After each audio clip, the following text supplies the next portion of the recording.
Hello everybody and welcome back to my channel. So first of all, I want to tell you guys thank you so much for your incredible patience and support for last week. Technically, this week's video, I had a lot of audio issues if you weren't aware of that, and 98% of you were incredibly supportive and understanding.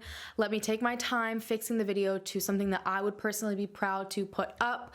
I want to say a special massive thank you to John Lorden. He literally stopped the middle of his day to do an emergency Skype meeting with me to help me kind of figure out some of my issues. I swear that man, I'm gonna be lost without him. If he's ever not in my life anymore, you guys will see that I am in like severe states of distress constantly. And second of all, I also want to say a massive thank you to Ashley ASMR. She helped me a ton fix up the audio. And then today I want to say a huge thank you to my brother. He is a professional. I am not a professional when it comes to all things video and audio. He actually is a professional, and he came and stopped by and fixed my audio again, because if you can't notice, I'm using a different microphone. Probably sounds very different. Obviously, it's a little bit intrusive in the video, but unfortunately, my other microphone just doesn't want to work anymore. This one almost doesn't want to work anymore unless I do things a very specific way. So in order to get you guys a video this week, I had to call in backups again. This channel has been supported by a bunch of different people for this past week and a half. Now, I know this might sound different. I probably wouldn't use this microphone on a typical basis. This is what I use for the podcast, and that's about, I know it looks like I'm about to bust out into an ASMR video myself, but that is not what I'm here to do today. Today, I'm actually talking about an insane case that when I went into this case originally earlier this week, I expected it to kind of be a smaller, more manageable case because I needed that because of how stressful this past week has been. But the deeper I got into it, the crazier it got. And honestly, I don't know what to think about this case.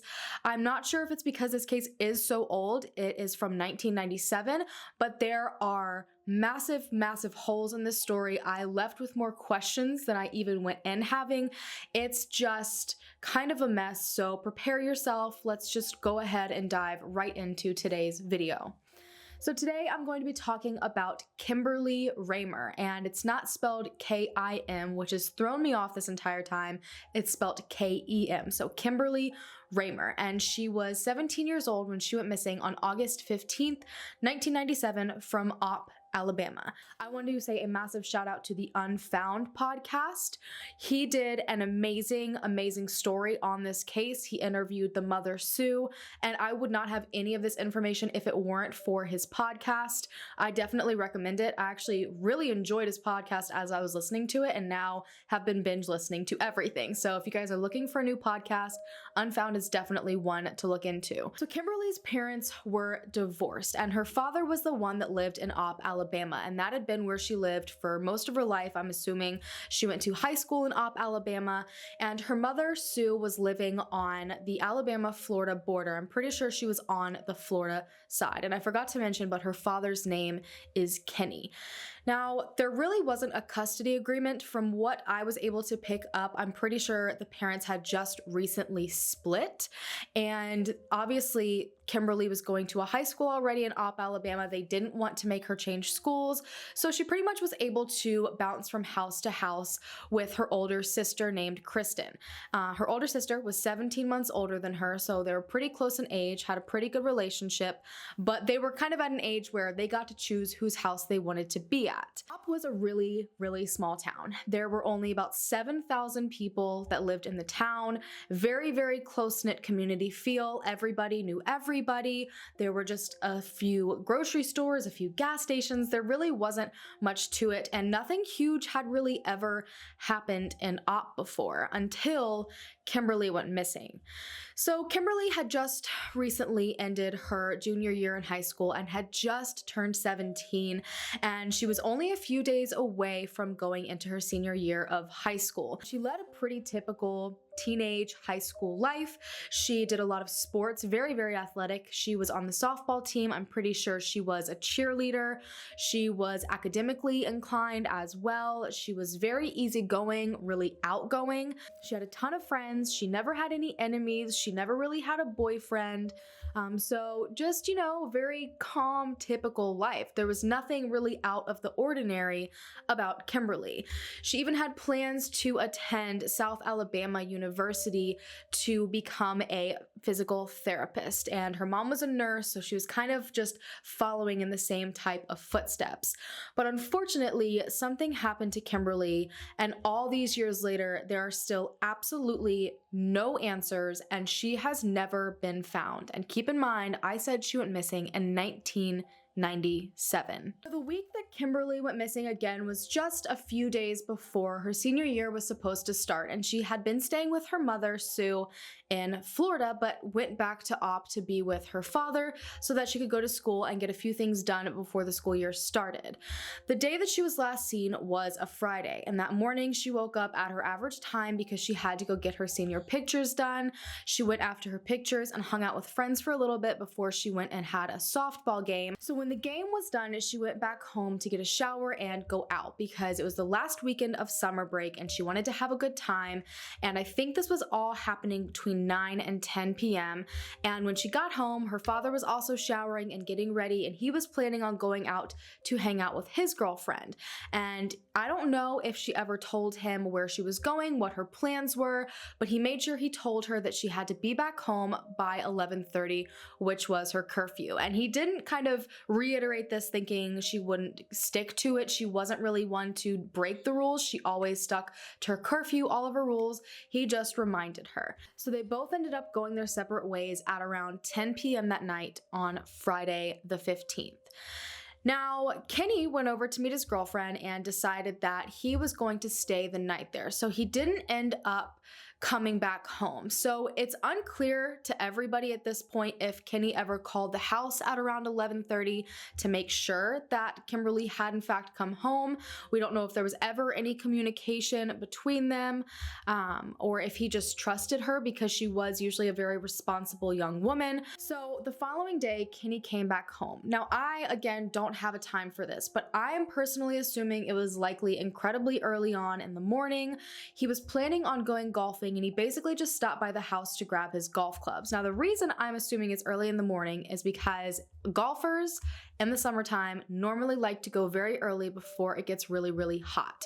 And especially if you are living in Alabama, I can assume you want to get there as early as you possibly can. He saw her car in the driveway and I'm guessing assumed she was in the house. So he just came in, grabbed his golf clubs, and wrote her a note and left. And he knew that, it was likely she might have been sleeping maybe if this was early, but he also knew that she was supposed to go out that day and sell magazines with her friends. So maybe he assumed, she had maybe gone off and done that, but we're really not 100% sure. We just know he did not see her that morning. So at this point, it is Saturday the 16th, and nobody has seen Kemberly since about 10 p.m. the night before on Friday. Now, again, another chunk of missing information. We have no idea when Kenny came back to the house, but I'm pretty sure based on my own personal assumptions, he wasn't back to the house until late.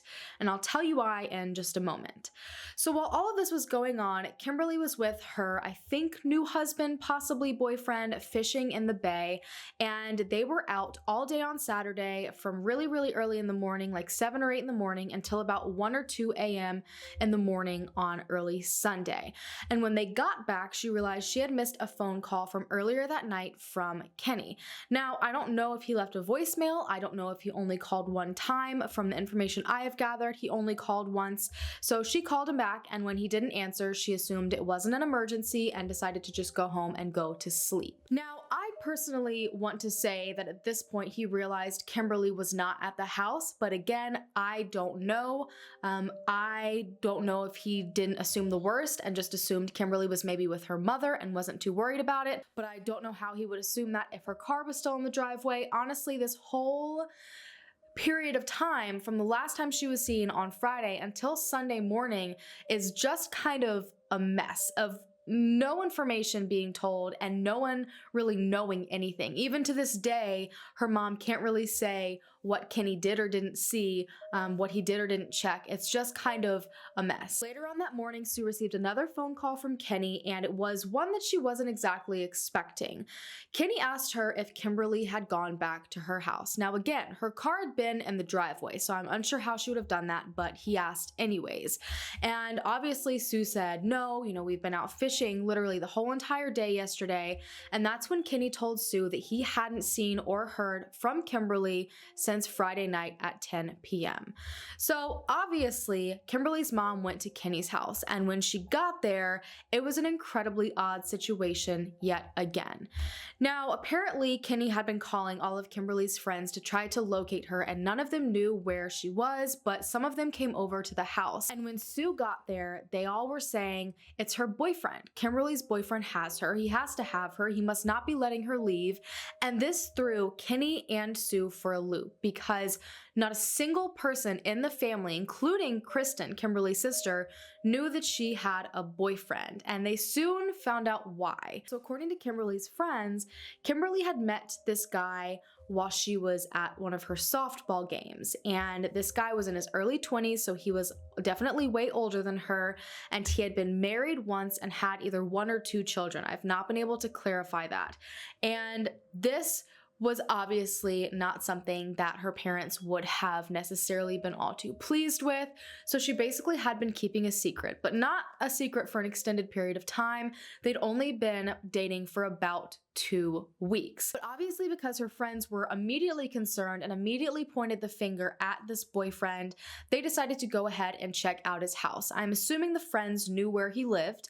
He was only about 5 minutes down the road, literally a couple blocks over, but when they arrived at the house to see if Kemberly was there, nobody was there. So it was at this point that they decided they might as well go ahead and file a police report. So this was around 9 a.m. Sunday the 17th. So she hadn't been seen for over 24 hours when she was reported missing. And we all know that any period of time between when the person's last seen and when everything is reported, it is so crucial to be searching for them in that time frame. And over 24 hours had gone by that no one had really known to do anything. So at this point, Kemberly's mom, dad, sister, and her sister's boyfriend, Jeremy Anderson, were all looking for Kemberly, and they were kind of going through the house. Now, I don't know if anyone had checked her room at this point already. Again, I cannot seem to find any clear answers, and because it's so long, I don't think anyone there remembers quite as well as they used to.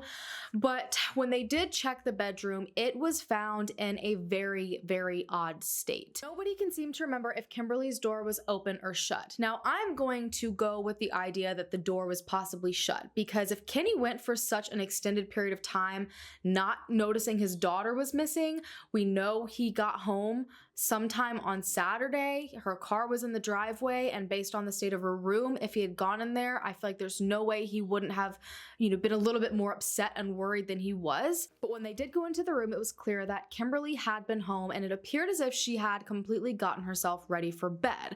As I said, her car was in the driveway, her purse, her keys, and her wallet were inside of the room. She had taken her contacts out, which she basically couldn't see without them. She had taken those out, and she had not taken any pairs of shoes with her. So if she left for any reason, she left barefoot. And probably the most concerning things about the room were the fact that there were pictures up on her wall that had been knocked over. The bed was kind of a mess, as if there had been some sort of struggle in the bed, and a pillow from her bed was shoved between the headboard and the mattress, or the headboard and the wall. I couldn't quite get a clarification on that either. So basically, she somehow disappeared from her bedroom, where there were minor signs of a struggle, didn't take anything of importance to her with her, didn't even take her car, didn't even take her contacts so she could see, didn't take shoes. Something obviously happened in that room. From what I've seen, the beginning of this investigation was kind of a mess, and I don't necessarily think it was just authorities ignoring anything. They worked tirelessly, from what I've seen, to figure out what happened. I just don't think anybody quite knew how to handle this case, because this was basically a first for Opp. Now, being a close-knit town, once everyone kind of got wind that Kemberly was missing, tons of people started showing up to the house. Now that is not a great situation. I don't know if anyone went into the room. I don't know if people came inside the house and started touching things, but that easily could have taken away any sort of physical evidence. You can just count all of that out the window. And on top of that, I do know that the family did go in the room and look. Even Kristen's boyfriend, Jeremy Anderson, did go inside the room, and he actually touched multiple items in the room. And Sue had to keep turning around and saying to him, you know, like, stop touching things. Please don't touch that. We don't know what happened. We don't want to contaminate anything. But for some reason, he just kept on touching things inside of the room. Now, authorities deemed that there was no sign at all of forced entry. They said there was no sign really of a struggle other than a possible struggle in her bedroom. Outside of that, there was absolutely nothing. Luminol was used. There was no blood left behind in the room. It made absolutely no sense. There were no doors left unlocked according to everyone that was there. So either she let somebody in, she left on her own, or somebody had a key and got into the house, basically. Now, I do want to add in real quick that apparently Sue and Kenny noticed that the door that was normally used to get in and out of the house beside the carport looked like it kind of was ajar a little bit. Now, the door wasn't broken or, you know, the lock wasn't broken, nothing like that, but from the lock up, it appeared as if the door had been pushed in a little bit, so there was some light coming in through the door. Now, again, nobody could remember if this was normal or not. This could have been something that had been there this whole entire time and nobody had noticed it, but they decided to bring it up to authorities just in case. But again, authorities did not believe that was any sign of forced entry. So there didn't seem to be any sort of evidence in her room forensically. I have absolutely no idea if they checked her car, but I do know that after a couple of days, Opp Police Department decided to contact Alabama Bureau of Investigations to come and help, because I think they just really felt like they were unable to do a lot of this on their own. This was a territory they were not familiar in. So it wasn't just the Opp Police Department, it was also the Alabama Bureau of Investigations. And then very shortly after that, they also had the FBI get involved.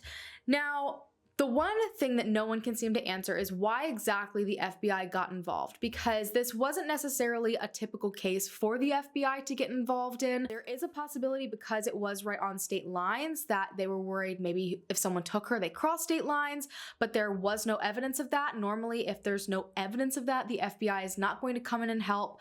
But the one thing that some people pointed out is that apparently Jeremy's dad, which is Kristen's boyfriend again, and Kristen is the sister, it's hard to follow, there's a lot of people I know, but Jeremy called his dad, who was a detective in Walton County. Now, Walton County is in Florida, and apparently he told his dad that the FBI needed to get involved in the case.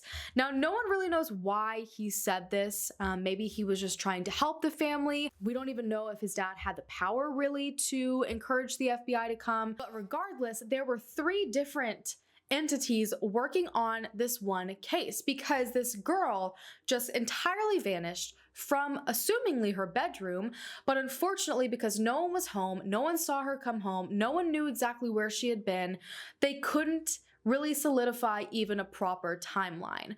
So obviously, one of the first people they wanted to question was the boyfriend, because first of all, he had been a secret from the family. He was older than her by at least 5 or 6 years, if not more than that. You know, he had an ex-wife that could have potentially been angry about this relationship. There were just many possibilities there with this boyfriend.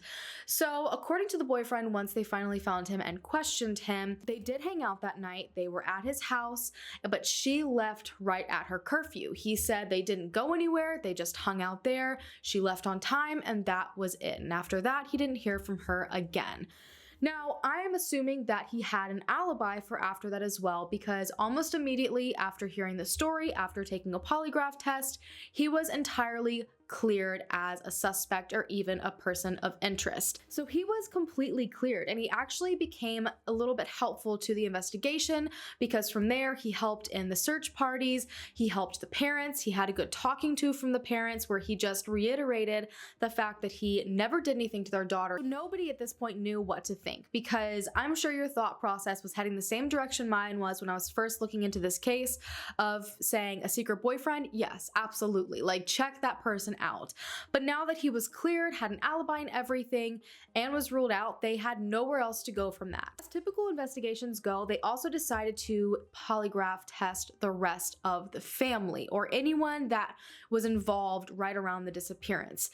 And every single person passed, but there was one person in particular that refused to take a polygraph test with no reasoning given, and that was, strangely enough, Jeremy, Kemberly's sister's boyfriend. So they basically were able to rule every single person they possibly could out that would have had any contact with her except for Jeremy.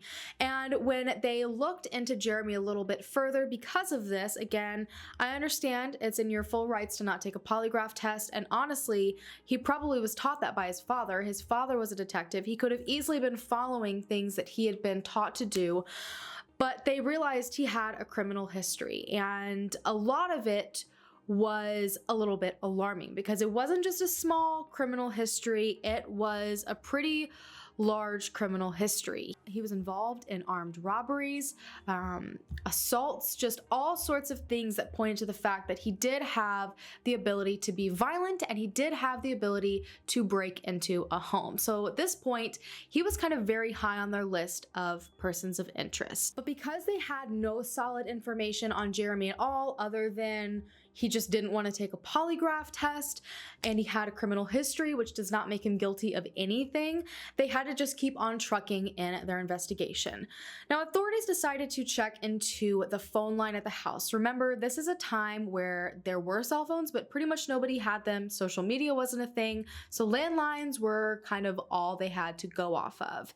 They wanted to see if maybe there were any phone calls made into the house. Maybe she, had a friend invite her out and she decided to sneak out. Maybe she called someone to come and pick her up. Maybe she attempted to dial 911. They just wanted some sort of answer. And they found out that there had in fact been calls made from the house to another location at 5:20 a.m. So someone was in the house at 5:20 a.m. making phone calls, but again, they couldn't for sure say that it was Kemberly, so they decided to look into the numbers to see if maybe she had attempted to call friends, anything like that. Now, the calls were made to an area that was actually only about 10 to 15 minutes away from Sue's house. There were 3 calls made in total, but all of the numbers were different. They all had the same area code, but the rest of the numbers were different. And when they looked deep into it, none of these numbers even belonged to anyone. These numbers looked like they had just kind of been put in the phone, and that's it. The last number, especially the last 4 digits, were 0000, and that is not something very common. Now, Sue seems to think that this was kind of a frantic set of phone calls being made, maybe someone that was incredibly nervous or scared. I think it's very likely it was someone that was trying to get in touch with somebody and maybe was trying to guess different numbers. They had the right area code and they knew that, but they needed to find the rest of the numbers that were right. But probably the most interesting bit of information that was found out through these phone calls is the location in specific that they were hitting. As I said, 10 to 15 minutes away from where Sue lived. And this area in particular was where Jeremy had been that night that Kemberly went missing, at a party. Now, this is when I'll start to explain a little bit more about Jeremy himself. So Jeremy's brother had a child with Sue's sister-in-law. Now, obviously, their relationship did not go well because she now was with Sue's brother. So Jeremy would actually bounce the child back and forth between his brother and Sue's sister-in-law. And that is how he ended up meeting Kristen. So Jeremy was about 10 years older than Kristen. Again, I can't find an exact age. He was apparently somewhere between 26 and 28, and Kristen was about 18 or 19 years old. But basically, he was already kind of intertwined with the family because he would transport the child back and forth. But then once he started dating Kristen, he was really involved with the family. So it wasn't too odd that he came with them to go and look at the house after Kemberly went missing. He was a part of all that. But what was odd was his behavior during all of it. So as I said, he kept touching things in Kemberly's room when they were going to look at everything, despite the fact that Sue kept turning around and telling him to stop.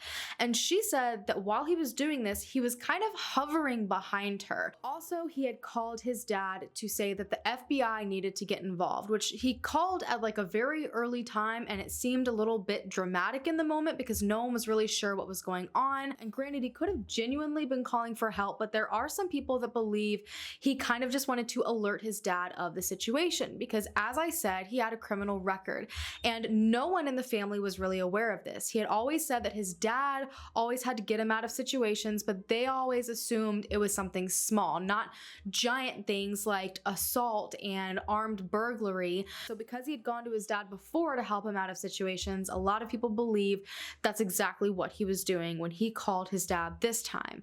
And then probably the most alarming thing is something that Sue said on the Unfound podcast. A couple of days passed when Kemberly went missing. All of a sudden, he said that he needed to leave town. Like, no explanation. He just seemed kind of antsy and said he needed to get out of that town.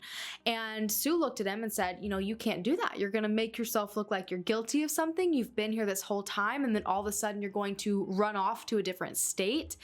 And when she said this to him, she said the look on his face immediately, you know, sent chills down her spine, and she got this overwhelming gut feeling that he was responsible for something. So now, between the refusal of a polygraph test, the calls from Kenny's house going straight to an area he was known to have been in that night, all these things mixed together, they had found their very first suspect, and authorities announced this to Sue, and Sue had the unfortunate job of having to tell Kristen, who originally wanted to hear absolutely nothing of it. Since Jeremy was now a suspect, authorities decided to dig real deep into his alibi because they needed to know what he was doing the early morning, possibly late night Friday night, when Kemberly went missing. Now, originally, his friends gave him an alibi. They said that he was out at a party with them pretty much all night long, and then Kristen and Sue came forward as a part of his alibi as well and said that they saw him that Saturday morning around 7 or 8 a.m. before they left to go fishing. But fairly quickly, his alibi fell apart because authorities, especially the FBI, were hitting his friends hard. They knew something was up with this story, and they quickly found out that his friends had basically covered for him. His friends had only been with him until 2 a.m., and from there till when Sue and Kristen saw him between 7 and 8 a.m., his whereabouts were unknown, and he didn't seem to have any good answers as to where he was. He apparently changed his story a couple of times. He went to apparently a couple of different lakes, went to a couple of different locations. It kind of switched up every now and then. I guess he was looking for a party and then nobody was there, and so he left. What he was saying just didn't make any sense. But the FBI kept on finding information that made him look even more suspicious. They found out a while after Kemberly went missing that Jeremy had been using a truck that night, one of his friend's trucks. He, for some reason, didn't want to use his car. He dropped his car off, which I think technically belonged to Kristen, at a friend's house, and he picked up a friend's truck for some unknown reason. So at 6:30 that Saturday morning, only about an hour after the phone calls were made from Kristen's house, Jeremy showed up to the friend's house where his car was parked in the same location where these phone calls were kind of made to, and he was flipping out. He showed up at his friend's house, he was losing his marbles, and he was like, someone has to follow me so I can go and get rid of this truck. I have to get rid of this truck. Follow me. I'm dropping it off. Drive me back to my car. So no explanation that we know of for this, unless the friends just aren't telling the truth.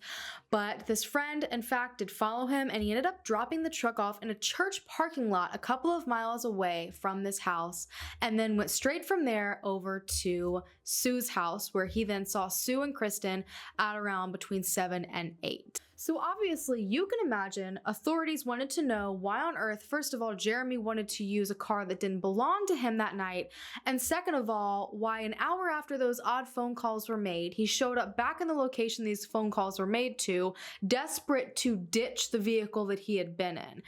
Why didn't he just take it back to his friend he had borrowed it from? what did he even tell this friend? Hey, I jumped your truck off in a church parking lot.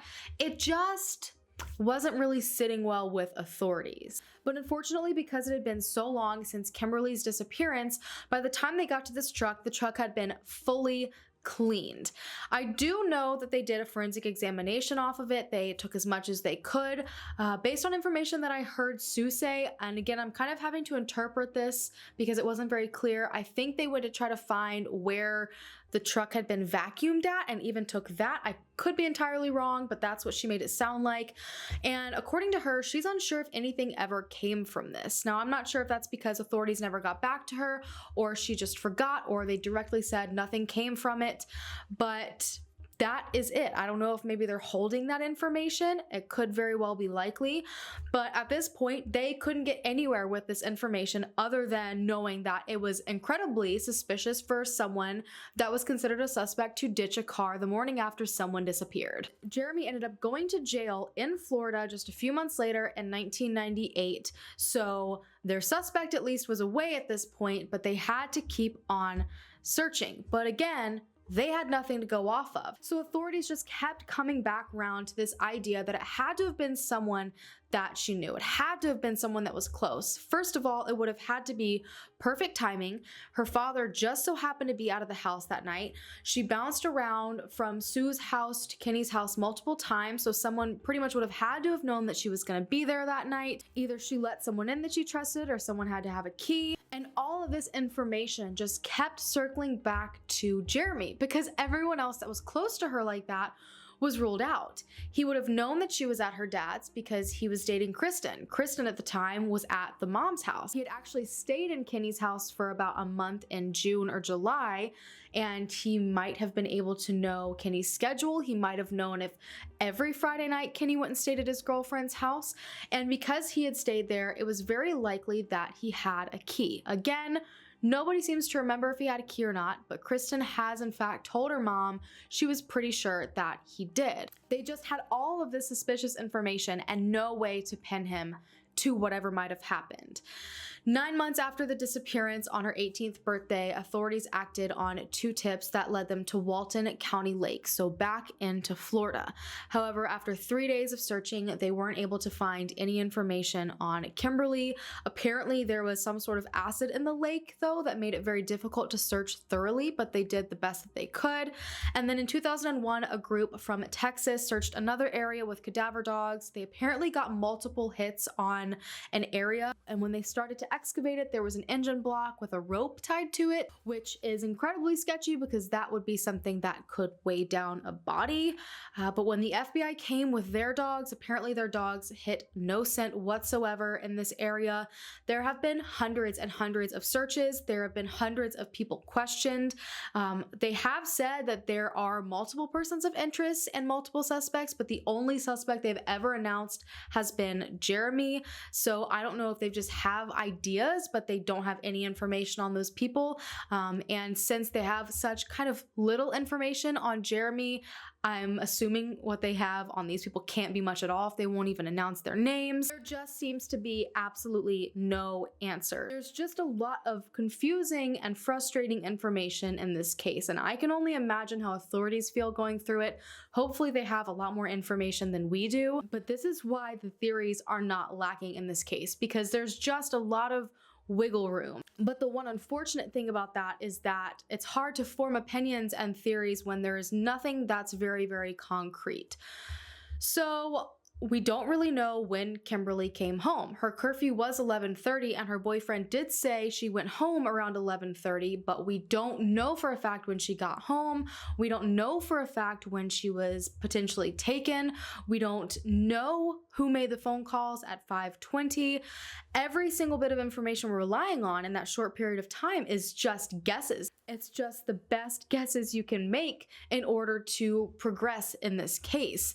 Now, there is one one obvious theory, clearly, that Jeremy is involved in Kemberly's disappearance. Why on earth would you right off the bat lie about where you were when someone was missing to the family, to your girlfriend whose sister is missing, before you really know any sort of information on what's going on? It's almost like jumping the gun there and, wanting to cover your bases really quick. And then on top of that, why would you get your friends to lie to the FBI? Maybe there was just something else. Let's play devil's advocate. Maybe there's something else he wanted to hide. He was a shady guy. Could he have been involved in drugs that night that he didn't want to get caught with? Possibly. Could there have been something else he was doing? Maybe a robbery that he didn't want to be caught with? Absolutely. But in that case, he didn't make himself look any more innocent by being that suspicious and sneaky and, deceptive from that early on. But I always say this, that would just be very coincidental timing. And paired with the other information, the chances that, he was trying to hide something different, I just don't know how likely that would be. Because then there is the truck. I find it odd that an hour after the phone calls were made, he frantically shows up to the same locations that the calls were made to, saying that he needs to dispose of a vehicle. Why did he need a truck to begin with? I don't know if it was common for him to ask to borrow people's cars. If he had Kristen's car, if he was using that as his own car, why on earth would he have needed another one? I just don't really understand that. He doesn't even really seem to have his own reasoning for why he has the car, at least not that authorities had released. And then again, why on earth drop that truck off in the middle of a church parking lot instead of just giving it back to the friend? I just don't get that. But then you have to think about a motive. And I think this is where a lot of people are getting caught up in the theories, because it's so easy to kind of create multiple different scenarios when it comes to a sister's boyfriend. One of Kimberly's friends came forward eventually and said that Kemberly actually had a huge issue with Jeremy. She did not like him at all. Now, this is the only person that has apparently claimed this. I don't think any other friends have come forward with this information. That easily could be motive right there. If he knew that she didn't like him, or if she didn't like him and wanted to get information on him, maybe convince her sister to, stay away from him, it's very likely she found out the truth about his criminal history that he hadn't fully told Kristen or Sue. Maybe she threatened to let that information out, and one thing led to another, and he didn't want to lose Kristen. He didn't want people finding out, so something happened. There's also another possibility, one that I don't necessarily enjoy talking about or thinking about, that maybe there was some sort of sexual relationship going on or romantic relationship going on. Both Kristen and Kemberly were very, very close in age. But it's also not very uncommon for, older sister's boyfriends to have a thing for the younger sister. And maybe there was some sort of situation like that going on, and maybe he didn't want Kristen to find out about that. Maybe one thing led to another, and again, it just ended badly. But I just can't get past the fact that these phone calls were made to the area that he was in. And, since he frantically showed up at a friend's house, what if he was trying to call the friend from the house to ask for help then? What if he was trying to say, I need to get rid of this car, come and meet me here? But when he couldn't get through, he hopped in the car and drove straight there to personally ask for help because he didn't know what else to do. Maybe he didn't know the phone number off the top of his head, so he just dialed numbers that he believed it was and then gave up and then just left. What I will say is that if it wasn't Kemberly herself that made the phone calls, it was at least someone who was comfortable in the home. Someone that knew where the phone was, someone that was comfortable with touching things in the home because they had been there before and the DNA wouldn't necessarily throw anybody off. Someone who came into this house likely would have had to have had a key or have been let in. And again, all of this just seems to fit in with Jeremy very, very well. There are also, however, people that believe that Jeremy's boyfriend is still somehow involved despite the fact that he had an alibi and he passed a polygraph test. Now, we've been shown here your alibi can be false, you can lie about it, and we also already know that polygraphs are not always 100% reliable. Now, unfortunately, we know absolutely nothing about this guy. They have not released anything. I do not know his name. We don't even know his exact age. All we know is that he was dating her for 2 weeks. He had an ex-wife and possibly 1 or 2 children. Now, unfortunately, because of that, we can't really form a good opinion about him, and we don't really know his character, but a number of things could have happened based on the circumstances that are given to create a motive. You know, this guy shows up out of nowhere. Nobody knows him. They'd been dating 2 weeks. He could have been a predator. He could have been stalking her. He could have been grooming her. Obviously, that's one go-to. Then there's also the possibility that his ex-wife did not like the fact that he was now dating a 17-year-old girl. Women can be a little bit crazy sometimes, and especially when their children are possibly involved. If maybe, you know, Kemberly was around these children at any point, that can threaten a mom slash ex-wife quite a bit. And again, an angry mom protecting her children, you know, an angry mom that's lost her husband and now sees a 17-year-old girl with him. Crazy things can happen. But again, unfortunately, we know nothing about her, but that is just one possibility. There's also a possibility that maybe someone from school was pissed off. She hadn't dated anybody. She had gone to prom with a few people, but according to her mom, she, you know, wasn't ever dating any of these people. Maybe it was like a friend zone situation, and when they found out she was dating this older guy, they got mad, and again, jealousy. One thing led to another, and maybe something happened. Then I guess there's always technically the possibility that a stranger could have done something, but again, all of the evidence we have so far does not point towards a stranger abduction whatsoever. Honestly, it seems almost like it's possible she was taken off guard while sleeping. The pillow was shoved in an odd position. What if someone had a key, managed to get in, snuck into her room while she was sleeping, and something happened? There was a struggle on the bed that explains why the pillow ended up where it was, and the bed was a mess. Maybe they then carried her out. It's possible that they maybe suffocated her right then, right there. Maybe that's why there's no blood that was found anywhere. Maybe when they went to take her out of the room while carrying her, her legs kicked the pictures down, or maybe there was still a struggle happening and that's why the pictures fell down, but there was nothing else in the room that seemed off. It's just an incredibly odd situation, and there seems to be not enough information whatsoever to come to any sort of conclusion, and I feel like this case won't be solved unless someone finally comes forward and says something, someone that knows something. And most of the time, someone does know something and they're just too scared to come forward, which to me is incredibly unfortunate, especially nowadays where Crime Stoppers, anonymous, exists. You can anonymously go on to Crime Stoppers and tell them what you know. And honestly, I don't know if she just had unsavory people around her when I'm speaking about Jeremy and potentially the secret boyfriend. Maybe just because of the lifestyle they led, they kind of fit the idea of being a suspect, or maybe they are potentially responsible for something. This just is such an impossible case, and her family has gone for so long not knowing what happened. She had a great life ahead of her to live. You know, she was such a good and responsible and smart young woman, and she just went to bed one night maybe and has just vanished off the face of the earth ever since then. And it's just so hard to fathom that that's even possible. Unfortunately, Kenny has since passed away, so he had to leave this earth having no idea what exactly happened to his daughter. Kristen not only lost her sister and then lost her father, but she then went on to lose her husband to cancer.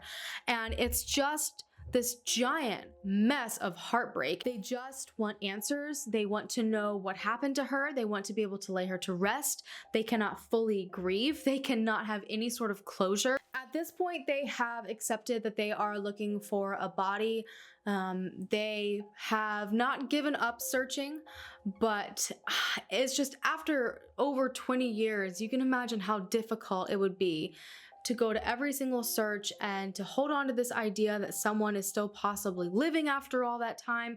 It's not something that's unheard of, but it's just, I feel like it's just an ache that nobody will ever understand in the slightest unless they've gone through it. And it's what her family has to feel every single day from now until the moment that they have answers. But something to me that's incredibly exciting that I felt so much I don't even know the right word to describe it. I just felt so much weight and so heavy through this entire case because there just seemed to be nothing. Normally there's, one thing that I'm like, I've got faith in this, I have so much hope in this, but I was really lacking that feeling this time until I hit this point. Like at the very end of my research, the Walton County Sheriff's Office has finally started to take interest in the case 20 years later, a little bit late, I might add. So just to remind you, Walton County is the county in Florida where her mother lives. It's where the phone calls went to, all of that. And they never looked into the case. Again, that's not very odd, honestly. Everything evidence-wise, directly proven to be related to the case was in Alabama, in Opp. I find it interesting that they suddenly are showing interest in the case 20 years later, right after Jeremy's dad, the detective for the county, retired. But they apparently have received all of the files from the FBI, and they won't necessarily release their reasons from what I've seen as to why they suddenly are interested in this case 20 years later. Normally, that doesn't happen. Usually, the police department or sheriff's department that the case originally belonged to has lost interest at that point. So the fact that someone is even looking into it and starting the investigation this late is very interesting to me. Now, I can only think of a few reasons why they would be taking this interest. And, it needs to be something that means it directly concerns their county. And the only things I can think of that happened in their county that could be related to this case are the calls made from the house to their county, Jeremy, and the car that Jeremy ditched. So take that as you will. Walton County has started going through all the files literally all over again. And something very interesting that Sheriff Atkinson from Walton County said was, and I quote, "So many people thought they knew things about this case, and they didn't know a thing about it at all." That leads me to think that they're already finding things. And that honestly doesn't surprise me because my very first thoughts going into this case were, wow, here's a hole, or oh, that doesn't make sense, or wait a minute, I have questions about this. How does that work out? Or why didn't they do this? Why didn't this person do that? And, just constantly throughout this case, I kept saying, I'm so confused. I feel like something is missing. And I don't know if that's just because of the way it was reported. I don't know if it's because of the police work that was done, but from that statement alone, I feel like they might be finding things that were kind of overlooked to begin with. Now, there are 2 investigators that have been assigned to this case. So there are 2 people that are working. It is their only job to work on this case, and I think that is absolutely awesome. I wish there were enough people in that field that could look at all the cold cases 20 years later like that. But honestly, I wish them the best of luck because this has been a confusing whirlwind of a case. There seems like there are so many different possibilities, yet nothing is concrete. So I can only imagine what it would be like to work with that. I'm hoping that authorities are able to find something. I'm hoping a fresh set of eyes, a new perspective might add something to this case that was just lacking before, and hopefully it leads them in the right direction. If you guys want to follow more on this case and follow her mom, there is a Facebook page that is directly related to this case. I have it linked down in my sources down below. That's going to be it for me today. Thank you so much for taking the time out of your day to listen to Kemberly's story. This is one that, it's a really good time to be pushing it right now while authorities are looking into it again and maybe jog the memories of people who might have heard something or seen something, and hopefully they get some more tips and leads coming their way, because if there's not much more information than what I just told you, it's going to take a lot to solve this case.